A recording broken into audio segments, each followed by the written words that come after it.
মই যাম মই কৃষ্ণক দৰ্শন কৰিম কৃষ্ণ কৃষ্ণ কৃষ্ণ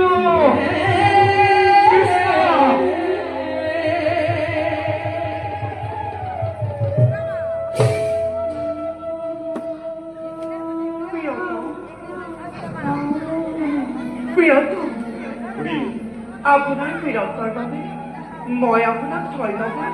কৰিছোঁ জ্ঞাপন সেই দুষ্ট শালপুত নিৰ্মাণ কৰি আপুনি মোক কৰিলে দুখমুক্ত নুবুজিলো তোমালোকৰ অৰ্থ কিবা দৰে কৰা তুমি দুখী কিয় মোৰ এজানো স্বয়ং সেই দুষ্ট শালপুৰে উচ্চ স্বৰে চিঞৰি কোৱা নাছিল কৃষ্ণ